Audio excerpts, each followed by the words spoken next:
네, 안녕하십니까.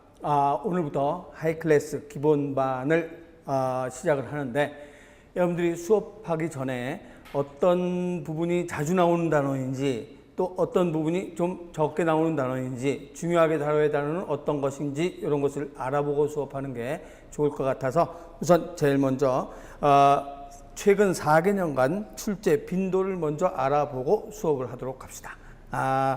우리 교재에 보면 차례 바로 앞에 차례죠? 차례 바로 앞에요. 바로 앞 페이지에 최근 4개년간 영역별 출제 빈도 서울시라고 나와 있죠. 차례 페이지 말고 그 앞 페이지요. 그러면 최근 4개년간 출제 빈도에서 단원이 나와 있는데, 제일 먼저 1단원이 무슨 단원인가? 세포 단원이고, 2단원이 생식과 유전 단원이고, 3단원이 진화, 4단원이 동물, 식물 구별, 생물의 다양성, 동물의 종류, 식물의 종류, 분류고, 5단원이 동물의 구조와 기능, 요게 이제 소화, 순환, 호흡, 배설, 감각기관, 신경계, 호르몬 이런 것들 나오는 거죠. 생식 나오는 거고, 그 다음 6단원이 식물의 구조와 기능, 7단원이 생태학. 이렇게 해서 단원을 7단원으로 저는 분류를 했어요.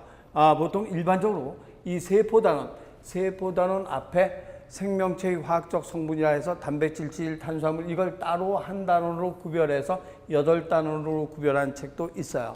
그런데 저는 세포단원의 생명체의 화학적 성분이 너무 작은 분량이기 때문에 세포단원에 포함을 시켰어요. 그래서 세포단원의 생명체의 화학적 성분하고 세포하고 같이 섞어서 큰 1단원 세포 이렇게 분류를 해놨는데, 여기서 가장 문제가 자주 나오는 부분이 어디가 가장 문제가 출제 빈도가 가장 높은가? 여러분들 보다시피 최근 4개년간인데 2013년도에는 추가 모집이 있었기 때문에 2013년도에는 4월하고 9월이 있어서 5개가 됐죠.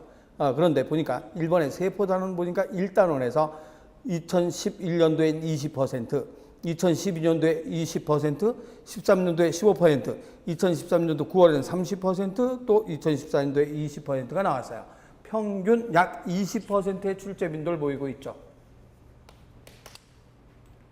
그런데 생식과 유전단원 보니까 2011년도에 30%의 출제 빈도가 됐고, 2012년도에 40, 2013년도에 25%, 40%, 그 다음에 2014년도에 25%가 출제가 됐어요. 평균 30%의 출제 빈도를 보이고 있죠. 그 다음 동물의 구조와 기능 단원 보니까 2011년도에 30%, 2012년도에 30%, 2013년도에 4월에 20%, 그 다음 2014년도에 40%, 그래서 평균 이것도 30%의 출제 비율을 보이고 있어요. 그래서 20, 30, 60, 70, 80%의 출제 비율이 어디에서 주로 출제가 되는가 그러면 세포단원하고 생식과 유전단원하고 동물의 구조와 기능단원, 여기서 매년 평균 몇 퍼센트가 출제가 되고 있는가? 80%가 출제가 되고 있는 거죠. 80%라면 몇 문제가 출제가 되고 있는가? 16문제가 출제가 되는 거예요. 그럼 나머지 4문제가 이런 단원에서 4문제가 출제가, 어떤 때는 한 문제 출제들도 있고, 어떨 때는 여기서 2문제, 한 문제 이렇게 출제되고, 여기가 출제 안 되는 경우도 있고, 여러분 보다시피. 그래서 이런 모양으로 되어 있는데, 그래서 여러분들이 공부를 집중적으로 1단원, 2단원, 5단원을 집중적으로 공부를 해야 되겠죠. 그렇다고 우리가 나머지 2단원 안 해도 되겠는가? 아니죠. 우리는 한 문제가 굉장히 큰 점수 차이를 나거든요. 1점 차이도 굉장히 큰 거기 때문에 나머지도 소홀해서는 안 돼요. 그렇지만 공부 치중은 여기에 많이 치중을 해줘야 되겠다는 거죠. 그래서 지금 단원 배열을 제가 어떤 식으로 해놨는가 그러면,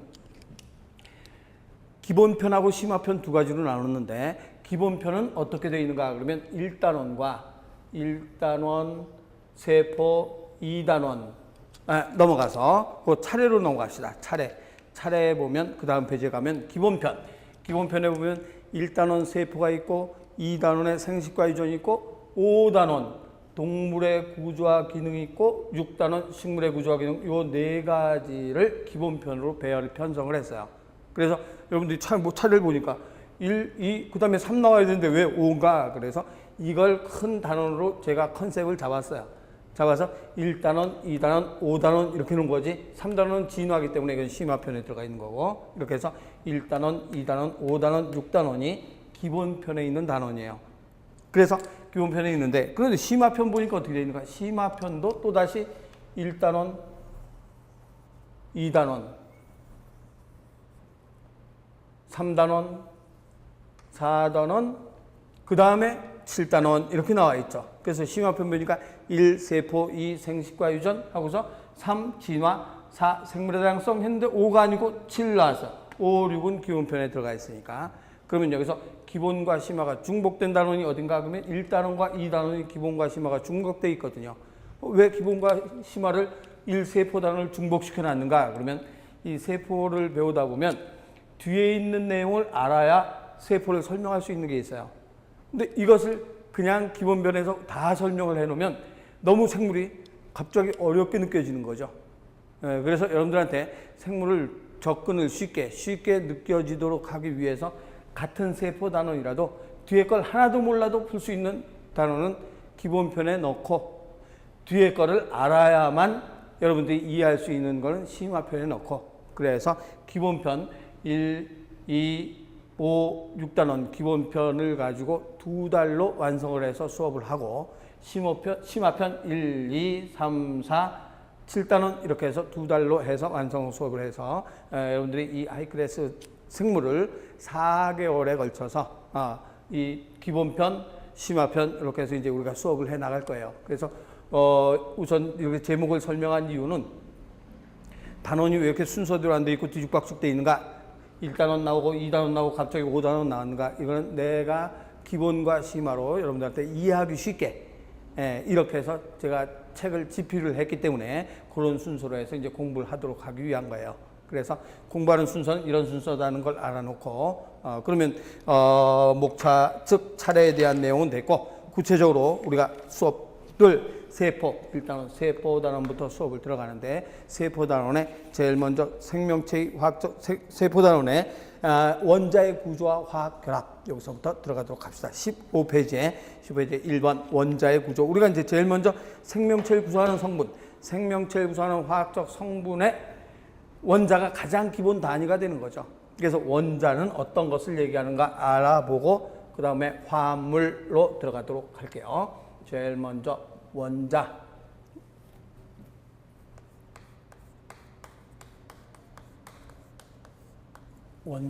뭐 여러분들이 많이 알고 있죠. 이건 무슨 원자예요? 수소 이런 건 무슨 원자인가? 산소 이건 무슨 원자인가? 탄소 이건 뭔가? 질소 이런 건 알고 있죠. 그래서 수소 이제 원자들이 모이면 뭐가 되는가? 분자가 되는 거죠.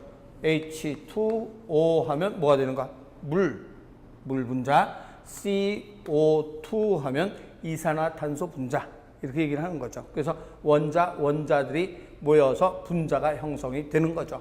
그래서 원자부터 알아보면 원자는 중심에 핵을 가지고 있죠. 그래서 이것을 우리가 뭐라고 하는가? 원자핵이다. 원자핵이 있고 원자핵 그 주변을 누가 돌고 있는가? 전자가 돌고 있죠. 원자핵 주변을 전자가 돌고 있는데 원자핵 속에는 뭐가 들어있는가? 양성자가 있고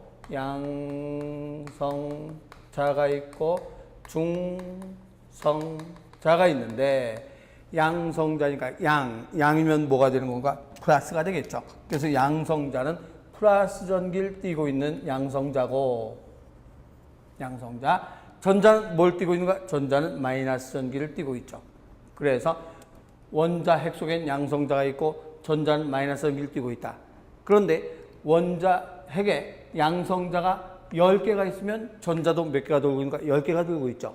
중성자는 전기의 성질을 안 가지고 있으니까 이건 신경 쓸 게 없고, 그러면 양성자 10개 있고 전자 10개 있다. 그러면 플러스 열, 마이너스 열, 제로죠. 그래서 원자는 전기적으로 무슨 성을 나타내는가? 중성을 나타낸다라고 얘기를 하죠. 그래서 원자 핵 속엔 양성자가 있고 중성자가 있고 주변을 전자가 돌고 있는데 양성자의 수와 전자의 수는 항상 같기 때문에 원자는 전기적으로 무슨 성을 나타내는가? 중성을 나타낸다라고 얘기를 하죠. 그러면 이 원자를 표시할 때 양성자의 수가 원자마다 그럼 다 똑같은가? 다 다른가? 다 다르죠. 수소원자, 산소원자, 질소원자마다 양성자의 수는 다 달라요. 다르기 때문에 양성자의 수가 다르니까 양성자 수를 뭘로 표시하는가? 원자 번호로 표시를 한다. 그래서 원자 번호는 뭐의 수를 표시하는가? 양성자 수를 원자 번호로 표시한다. 그래서 여러분들이 1번에 원자 핵 됐고 전자는 마이너스. 다음 원자 핵이 띄는 플러스 전하의 양과 마이너스 전하의 양은 같기 때문에 원자는 전기적 중성에다 줄 쳐놓고 원자는 전기적으로 중성이다. 그런데 원자의 종류에 따라서 양성자 수가 다르기 때문에 양성자 수를 원자 번호, 그래서 그 밑에 있는 네모 외워야 되죠. 원자 번호 이꼴 양성자 수 이꼴 전자 수. 그래서 원자 번호는 원자 번호 이꼴 양성자 수 이꼴 전자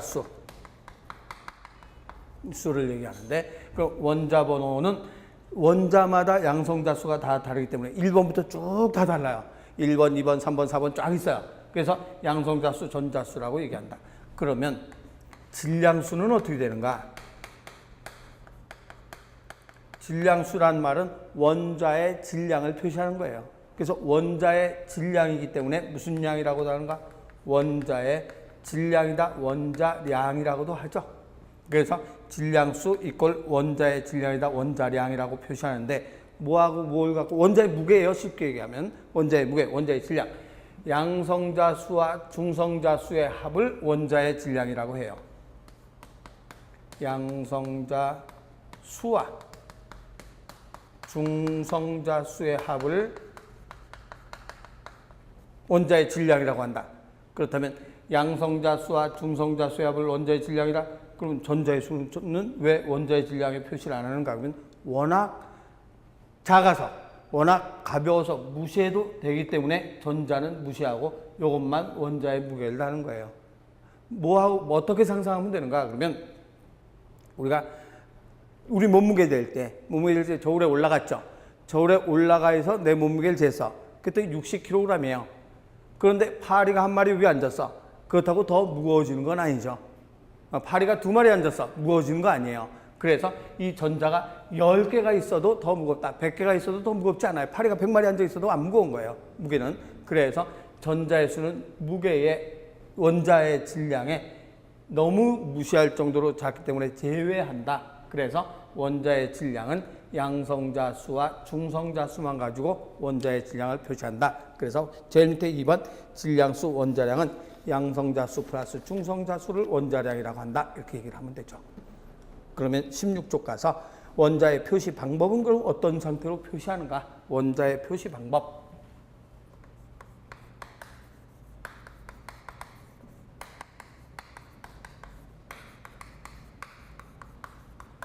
원자의 표시 방법에 보면 제일 먼저 거기 탄소로 나와 있으니까 나온 걸로 보면 C를 표시했을 때 C는 6번이에요. 6번. 한마디로 해서 C가 탄소죠. 탄소는 양성자가 6개가 있어요. 그럼 양성자 6개 있으면 전자도 몇 개 있어야 되는 거야? 6개가 있겠죠. 그럼 플러스 6개, 마이너스 6개, 정기적으로 중성이죠. 근데 중성자도 6개가 있어요. 중성자 수는 뭐 이런 거 외우지 않아도 괜찮아요. 중성자 6개 있어요. 그러면 원자가 6개 있는데, 양성자가 6개가 있는데, 중성자도 6개 있다. 그럼 무게를 다루면 몇 개가 되는 거야? 12이 되는 거예요. 12. 그래서 요거는 뭐의 수를 표시하는 건가? 그러면 요게 바로 원자 번호라고 한다. 원자 번호. 그럼 원자 번호는 뭘 표시한 건가? 그러면 양성자 수 또는 중성원자의 전자수. 중성원자의 전자수. 전자를 뭐 잃어버리거나 받은 원자가 아닌 걸 중성원자라고 해요. 전자를 잃어버리거나 받지 않고 그대로 있는 것. 양성자수와 전자수가 같죠. 중성원자의 전자수. 그다음 여기를 12는 질량수를 표시하죠. 질량수. 그러면 질량수란 말은 뭐에다 뭘 한 건가? 양성자수 플러스 중성자수. 이렇게 해서 표시해서 원자번호와 질량수를 표기한다. 그렇다면 그 밑에 있는 4개가 있죠. 수소, 탄소, 산소, 질소가 있죠. 수소, 탄소, 질소, 산소. 여기 돼 있을 때 수소는 양성자를 딱 한 가지가 가지고 있어요. 그래서 수소는 양성자를 하나 가지고 있기 때문에 1번이죠, 1번. 그래서 수소가 1번이에요. 원자 번호를 칠 때 1번이 돼. 중성자가 없어요. 중성자가 없으니까 중성자가 없다면 양성자수 하나인데 중성자가 없으니까 질량수는 그대로 1번이 되는 거죠. 1이 되는 거죠. 이건 수소는 이런 식으로 표시하고 질소는 양성자수가 7개 있어요. 7개. 그럼 양성자수가 7개 있다. 그러면 중성자수 몇 개 있나? 이런 거 외우지 않아도 돼요. 중성자수 다 가르쳐 주고 나와요. 양성자수 몇 개, 중성자수 몇 개, 원자량 얼마가 이렇게 해서 문제가 나와. 그러니까 만약에 나온다면 그럼 양성자수 7개인데 중성자수도 7개가 있어요. 그러면 질량수는 얼마가 되는가? 14가 되는 거죠. 그래서 원자번호는 7번, 질량수는 14 이렇게 표시를 하고 문제 나올 때 산소는 양성자 8개가 있다. 중성자 8개가 있다. 중성자 8개가 있다. 전자 8개가 있다. 표기하면 어떤 식으로 표기하는가? 이렇게 문제가 나오거나 이렇게 됐을 때 양성자 8개, 중성자 8개, 전자 8개가 있어요. 그럼 원자 번호는 뭘 표시하는가? 양성자나 전자수가 원자 번호가 되죠. 얘랑 숫자가 똑같으니까. 그럼 원자 번호 몇 번이니까 8번이 되는 거죠. 8번. 그럼 질량수는 어떻게 표시하는가? 잘못하다 이게 3개 다 더하면 안 된다 이 말이죠. 뭐는 무시해도 되는가? 전자는 무시해도 되는 거죠. 그럼 전자는 워낙 가볍기 때문에 무시하고 이거하고 이걸 합해서 질량을 표시하는 거죠. 그래서 8, 그러니까 질량수 얼마가? 16. 이런 식으로 표기를 하게 된다 이 소리예요. 그래서 여기는 항상 원자 번호가 되는 거고 위에 표시한 것은 뭘 표시한 거야? 질량수를 표시했다 이렇게 얘기하면 되는 거예요. 그런데 어떤 경우가 있는가? 그러면 원자 번호는 똑같은데 원자 번호는 같은데 뭐의 수가 다른 게 있는가? 질량수가 다른 게 있어요. 그럼 원자 번호 같은데 질량수가 다르다면 뭐가 다르겠는가? 중성자수가 다르죠. 중성자수. 전자수가 다른 게 아니고 중성자수가 다른 거예요. 이런 원소를 우리는 무슨 원소라고 얘기하는가? 동위원소라고 한다.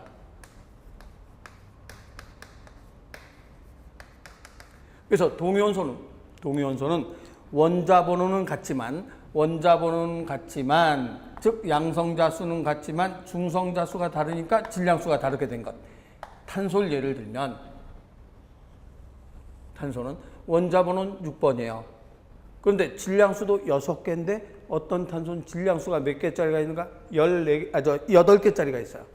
보통 탄소는 원자 양성자수, 탄소는 양성자수 6개. 그리고 중성자수도 6개. 그러면 전자수도 6개. 그러면 양성자수 6개, 중성자수 6개, 전자수 6개니까 원자번호는 6번이고 6번.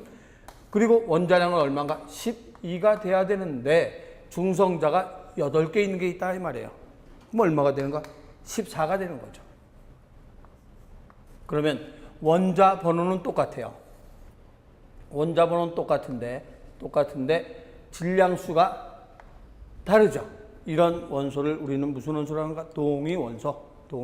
그래서 동위원소는 원자 번호는 같지만 중성자수가 다르니까 질량수가 달라지는 원소를 동위원소라고 한다. 그래서 이것은 탄소의 동위원소라고 얘기하죠. 질소 보면 질소는 원자 번호는 7인데 7. 그러면 양성자수 7개가 있는데 중성자가 8개가 된 거예요. 그럼 중성자가 원래 7개인데 8개 됐다. 그러면 7에다가 8 더하니까 얼마가 되는가? 15. 그러면 질소의 동위원소라고 얘기를 하죠. 산소. 원자번호는 8번인데 중성자가 8개 있어야 되는 게 10개가 있어요. 그럼 18개가 되는 거죠.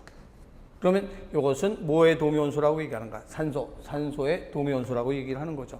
그래서 원자번호는 같은데 중성자 수가 달라서 이게 달라진 원소를 동위원소라고 한다. 그런데 특히 방사능을 띠고 있는 동위원소가 있어요. 그러니까 방사능을 띠고 있는 동위원소를 방사성 동위원소라 그래요. 그런데 이런 놈들은 불안정해요.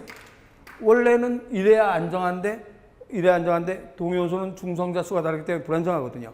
불안정하니까 파괴가 되려는 방사능 붕괴를 일으켜요. 붕괴를 일으키게 되면 붕괴 일으키면서 방사능이 노출이 되죠. 그래서 우리가 방사능을 확인하면 이 원소가 어디로 돌아다니고 있는지를 확인할 수가 있는 거예요. 그래서 우리 생물에서 이제 앞으로 실험에서 가장 동위원소 실험도 많이 사용이 되는데 그러면 뭐 하는가? 그러면 그 원소를 추적을 하는 데 사용을 하는 거죠. 동위원소 추적에 사용을 한다. 왜 그런가 하면 방사성 붕괴를 일으키면서 방사능을 나타내기 때문에 어디로 갔는지 추적하는 데 사용한다. 나중에 광합성 배우면서 자세히 배울 건데 어떤 방법을 사용하느냐면 예를 들어서 엽록체가 있어요. 엽록체는 광합성하는 장소인데 식물의 잎이에요. 잎에 있는 엽록체인데 이산화탄소하고 물을 넣어놓고 뭐를 쬐는가? 빛을 쬐요. 그러면 여기서 뭐 하게 되는가? 광합성을 하게 되겠죠. 그런데 광합성에서 발생되는 기체가 무슨 기체가 발생되는가? 산소 기체가 발생이 돼요. 그런데 옛날에는 몰랐어요. 이산화탄소 속에 있는 산소가 나온 건지 물 속에 있는 산소가 나온 건지 몰랐거든요. 근데 루벤이라는 생물학자가 루벤이라는 사람이 실험을 했어요. 이산화탄소 속에 있는 산소가 여기로 나온 건지 물 속에 있는 산소가 여기로 나온 건지 어떻게 알아냈는가? 그러면 바로 동위원소를 갖고 알아낸 거죠. 그래서 보통 산소는 얼마짜리인가? 보통 산소는 5에 8, 여기는 16짜리. 이게 일반적인 산소죠. 근데 동위원소 산소는 이렇게 된 산소거든요. 그럼 여기는 다 이제 안 써놓은 거는 일반적인 산소는 안 써놔요. 우리가 보통 물 쓸 때 이렇게 쓰지 뭐 여기다 1, 16 이런 거 안 쓰잖아요. 그럼 안 쓴 거는 동위원소가 아닌 거는 안 써. 그럼 동위원소인 걸 쓰는데 여기다가는 그대로 놔두고 물 속에 있는 산소에다가 18짜리 동위원소를 가지고 물 만든 거예요. 그러면 여기는 얼마짜리인가? 그럼 그대로 16짜리죠. 16짜리니까 안 쓴 거죠. 그래서 빛을 쬐서 광합성을 시켰더니 발생되는 산소의 방사능 추적을 했더니 산소의 18짜리가 여기서 나온 거예요.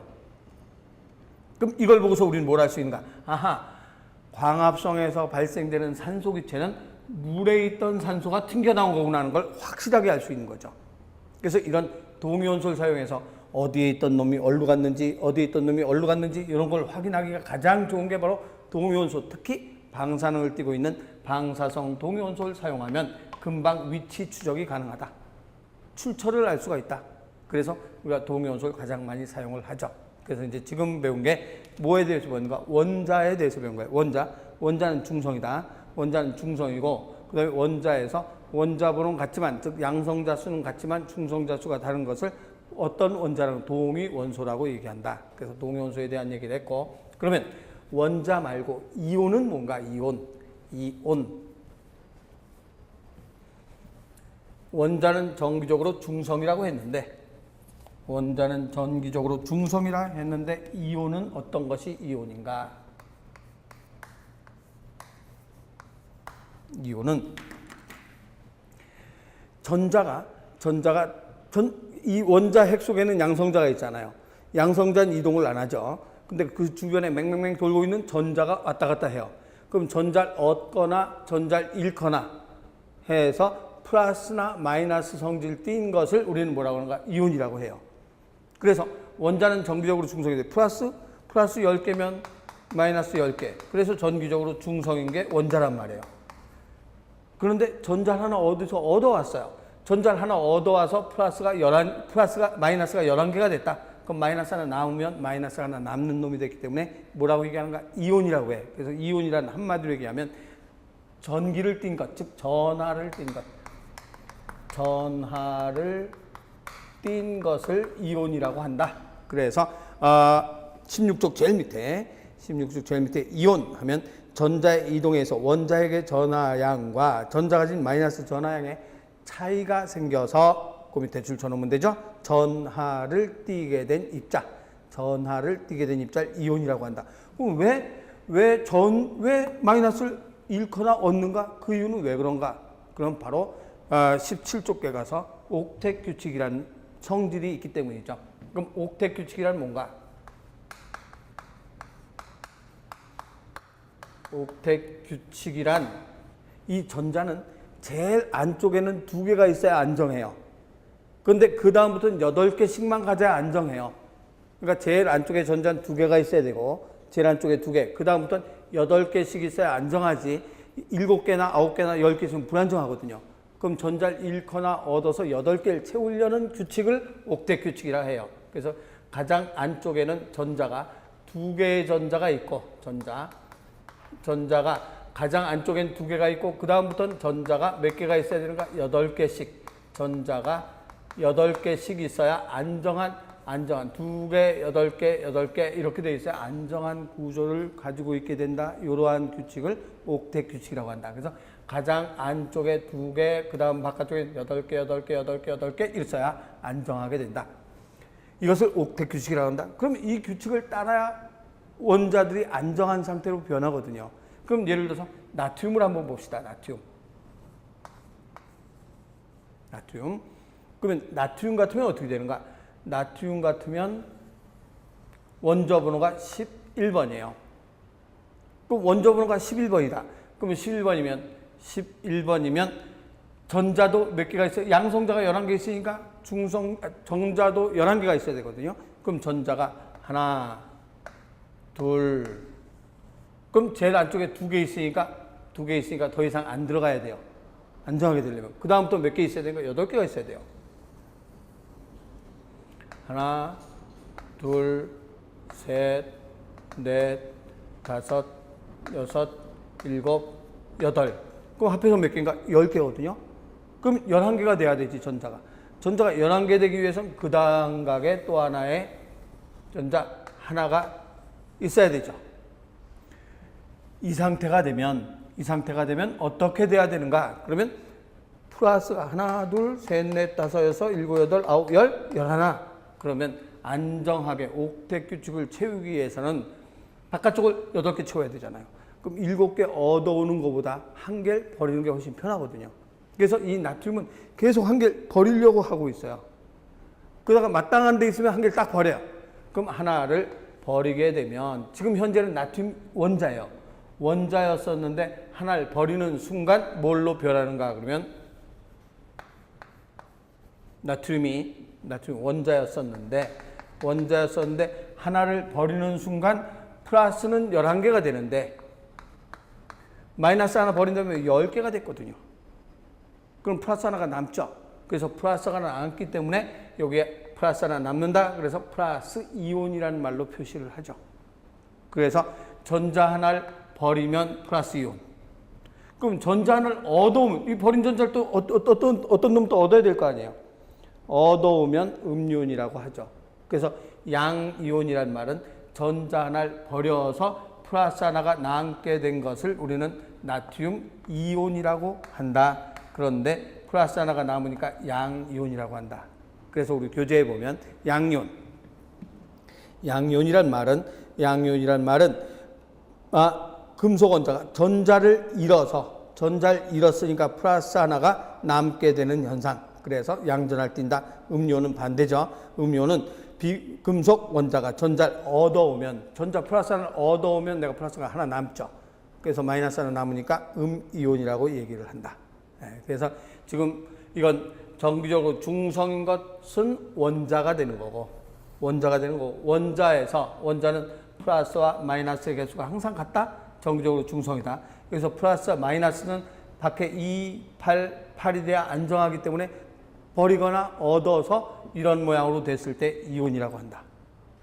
예, 이렇게 해서 원자와 이온의 개념에 대해서 설명을 했고, 그러면 17쪽 3번 가서 화학결합을 알아봅시다. 화학결합. 화학결합엔 어떤 결합이 있는가? 여러 가지가 있지만 굉장히 많지만 우리 생물에서는 가장 대표적인 화학결합이 뭐뭐 하는가 그러면 이온결합, 공유결합, 수소결합, 반대로 발생 힘 이런 결합에 의해서 단백질이나 이런 것들이 형성되고 있다라고 얘기를 하는 거죠. 그래서 가장 기본적인 결합은 알고 있어야 이 뒤에서 우리가 쭉 설명하면서 공유결합한다, 수소결합한다 무슨 뜻인지는 알아야 되고 또 결합이 요즘에 문제에 자주 출제가 되는 거기 때문에 결합에 대해서 이제 알아보고 넘어갑시다. 결합. 그래서 화학결합에는 네 가지 결합 중에서 제일 먼저 이온결합이라는 말은 무슨 말인가? 이온결합. 화학결합에 네 가지 결합이 있는데 제일 먼저 이온결합.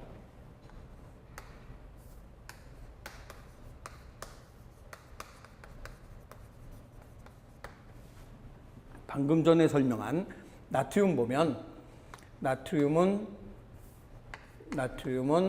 11번이라고 했어요. 그러면 11번이면 제일 안쪽에 전자 몇 개가 있는가? 항상 제일 안쪽엔 전자가 2개가 있고 2개 마이너스 이렇게 표시할게요. 전자가 하나, 둘. 그 다음에 그 다음 각에는 전자가 몇 개가 있는가? 8개. 하나, 둘, 셋, 넷, 다섯, 여섯, 일곱, 여덟. 그러면 10개. 그러면 그 다음 각에 전자가 하나밖에 없기 때문에 요놈은 나트륨은 지금 현재는 뭐예요? 원자. 현재는 원자인데 나트륨이 전자 하나를 버렸어요. 그러면 나트륨 이온으로 된 거죠. 이온. 근데 Cl은 뭐예요? 염소죠. 17번이에요. 외우지 않아도 괜찮아요. 17번. 다 자료는 주고 나오는 거예요. 그럼 17번. 그럼 제일 안쪽에 몇 개가 있는가? 안쪽에 하나, 둘. 그 다음부터 조금 이쪽으로 와야 되겠네요. Cl은 17번. 제일 안쪽에 몇 개가 있는가? 2개. 하나, 둘. 그 다음 8개. 하나, 둘, 셋, 넷, 다섯, 여섯, 일곱, 여덟. 그럼 10개. 그럼 그 다음 쪽에 몇 개가 있는가? 7개. 하나, 둘, 셋, 넷, 다섯, 여섯, 일곱. 그래서 둘, 여덟, 일곱이니까 17개죠. 17개인데 얘가 안정되기 위해서는 어떻게 돼야 되는가? 제일 바깥쪽에 8개가 채워져야 되죠. 7개 버리는 것보다 하나 어디서 주워오는 게 낫죠. 그래서 얘가 버린 것을 얻어오는 거죠. 그래서 버린 것을 얻어오게 되면 그러면 8개가 됐죠. 그래서 8개가 된 대신에 얻어오기 전까지는 원자였었어요. 중성이니까. 얻어오기 전까지는 정기적으로 플러스 17, 마이너스 17 중성이기 때문에 원자였었는데 하나를 얻어오는 바람에 마이너스 하나가 남죠. 그래서 마이너스가 남으니까 이제 이온으로 된 거예요. 이온. 그래서 나트륨 이온과 Cl, 염화 이온이라고 얘기를 해요. 염화 이온. 이때 이제 염소라고 얘기하는데 이온이 되면 염화 이온이라는 단어로 쓰죠. 그러면 나트륨 이온과 염화 이온이 둘이 만났어요. 그래서 만나게 되면 뭘로 되는가? NaCl, 염화 나트륨 소금이 된 거죠. 이렇게 얘랑 결합할 때 어떻게 되는가? 그러면 플러스 이온하고 마이너스 이온이 궁합이 딱 맞으니까 결합을 한 거예요. 그래서 이러한 결합을 우리는 무슨 결합이라고 하는가? 이온 결합. 플러스 이온과 마이너스 이온의 궁합이 맞아서 결합했을 때 이온 결합이라고 하죠. 그래서 플러스 마이너스 이온이다. 이온 결합이라고 한다. 그래서 다음 페이지로 넘어가서 18쪽 넘어가서 공유결합.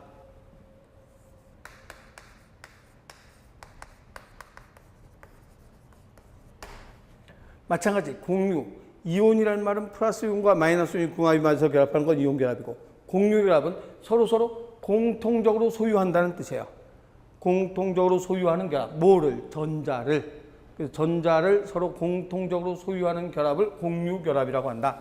그럼 무슨 뜻인가? 그러면 예를 들어서 수소를 봅시다. 수소는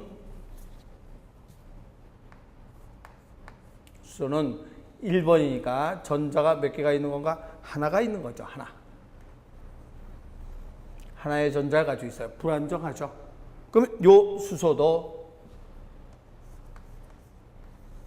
전자를 하나 가지고 있어요. 불안정하죠. 그래서 요 둘이서 어떤 방법을 쓰는가 그러면 버리는가 얻는가 이온으로 될 수는 없으니까 그래서 플러스 마이너스 버리거나 얻을 수도 있긴 있지만 둘이 만나니까 아 그럼 네 거 하나하고 내 거 하나하고 서로 같이 전자를 공통적으로 소유하면 되겠구나. 그래서 어떤 방법이 되는가? 얘네 둘이 만나서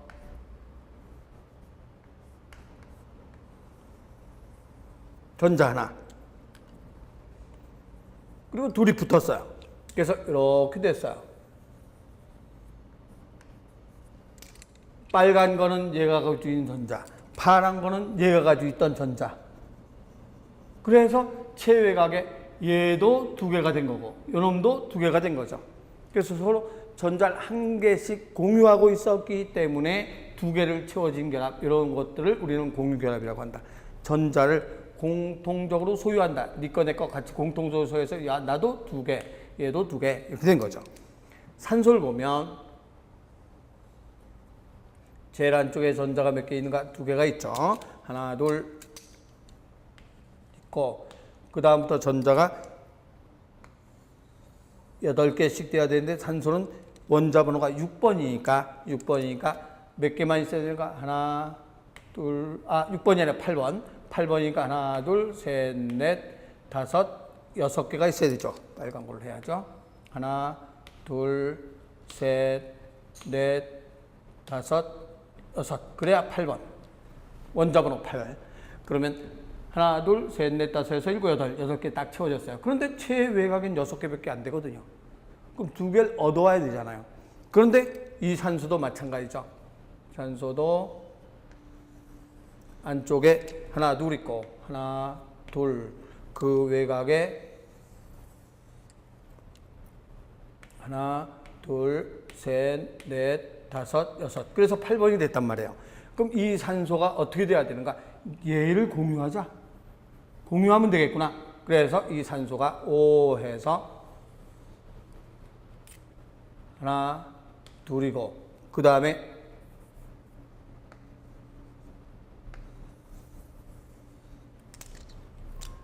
하나, 둘, 셋, 넷, 다섯, 6개인데 요 산소가 가서 붙어서 이런 상태가 되는 거죠.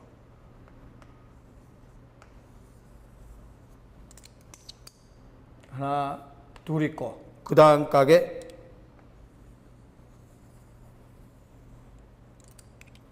하나, 둘, 셋, 넷, 다섯, 6 이렇게 된 거죠.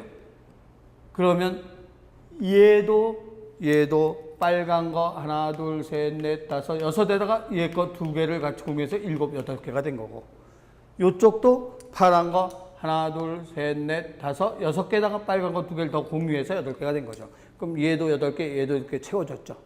그래서 이런 모양으로 공유를 하고 있다. 그래서 이와 같은 결합이 공유결합이다. 그러면 여기서 꼭 같은 원소끼리만 공유할 수 있는가? 아니죠. 다른 원소끼리 공유할 수도 있어요. 예를 들어서 탄소 봅시다. 탄소를 보면 탄소는 몇 번이라고 그러는가? 탄소는 6번이죠. 6번이니까 탄소는 6번이니까 제일 안쪽에 하나, 둘 있고 하나, 둘 있고 그 다음 각에 4개가 있죠. 4개. 이쪽에다 그릴까요? 이거는 탄소 하나, 탄소가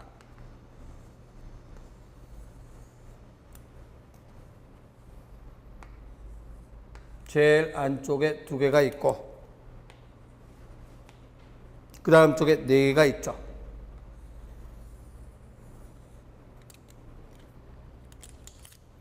하나, 둘, 셋, 4개. 그럼 몇 개를 데려와야 되는가?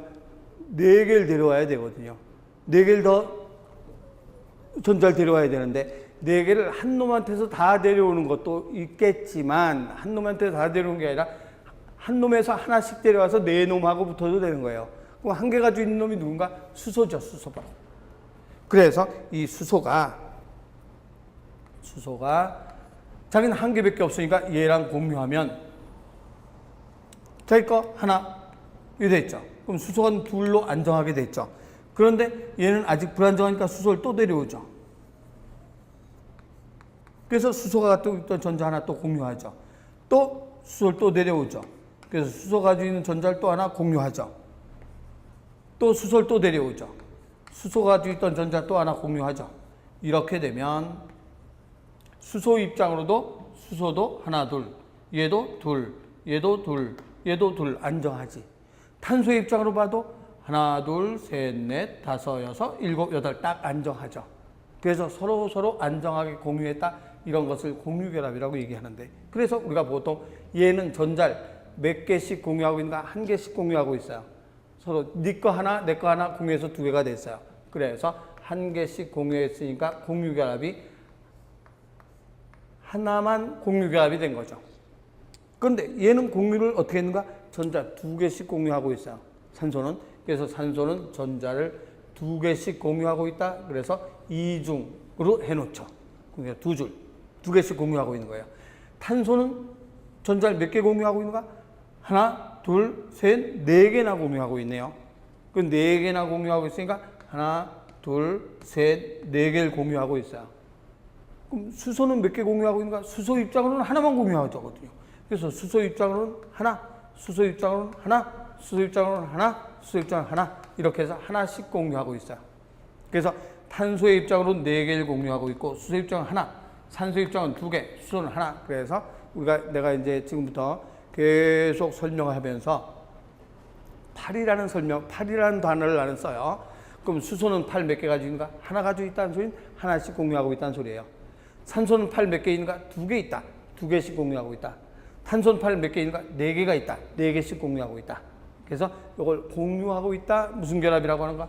공유결합이라고 얘기를 하는 거죠. 서로 공유하고 있다. 공유결합. 그런데 얘하고 얘는 전자를 잡아 끌려는 힘이 똑같아요. 그래서 전자를 잡아 끌려는 힘이 똑같으니까 누구한테 전자가 안 쏠려요. 얘도 전자를 잡아 끌려는 힘이 똑같기 때문에 안 쏠려요. 얘도 전자를 잡아 끌려는 힘이 똑같으니까 안 쏠려.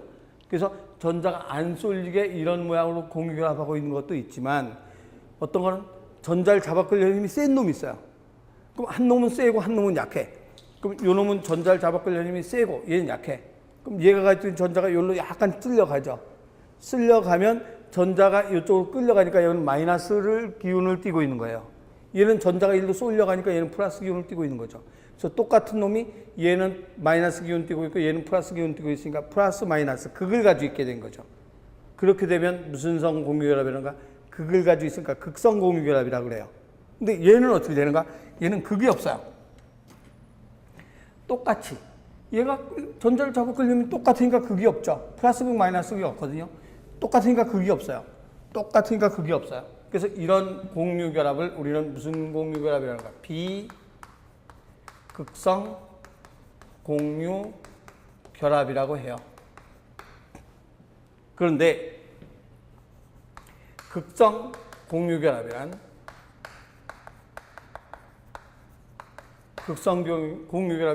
극을 가지고 있다. 극성이란 말의 뜻은 뭔가 하면 극을 가지고 있다. 어떤 게 극 가지고 있는가? 우리가 건전지를 보면 건전지가 있어요. 여긴 무슨 극인가? 플러스 극. 여긴 마이너스 극. 하나의 물체가 플러스와 마이너스 극을 둘 다 가지고 있죠. 이럴 때 우리는 뭐가 있다라고 하는가? 극성이 있다 그래요. 그래서 하나의 물체가 플러스와 마이너스를 둘 다 가지고 있을 때 극성이 있다. 그럼 극성 공유결합. 이건 전자를 잡아 끌려는 힘이 큰 놈이 있어야 극성이 되는 거거든요. 그것을 전기 음성도라고 해요.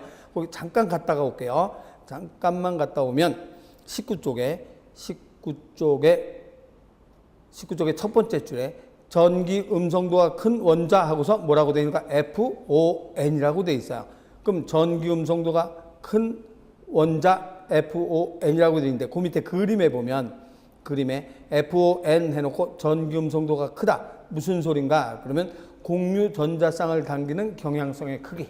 그럼 전기 음성도란 전자를 잡아다니는 힘의 크기를 전기 음성도라 그래요. 전자를 잡아다니는 힘의 크기. 예, 거기 공유 전자쌍을 잡아다니는 경량성의 크기. 쉬운 말로 얘기하면 전자를 잡아다니는 힘의 크기를 전기음성도.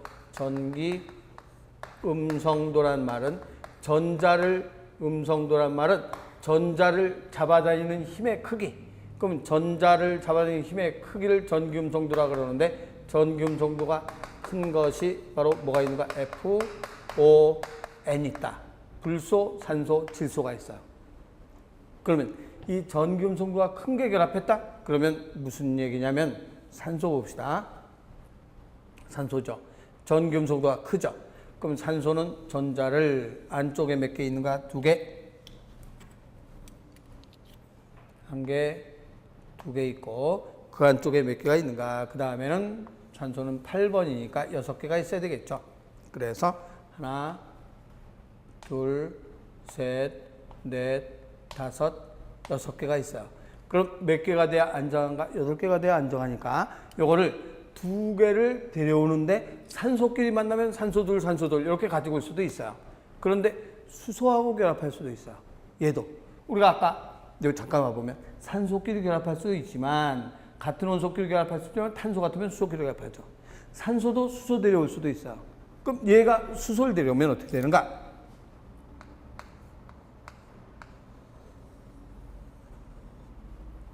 수소가 가지고 있던 거 하나를 공유하죠. 또 수소를 데려오면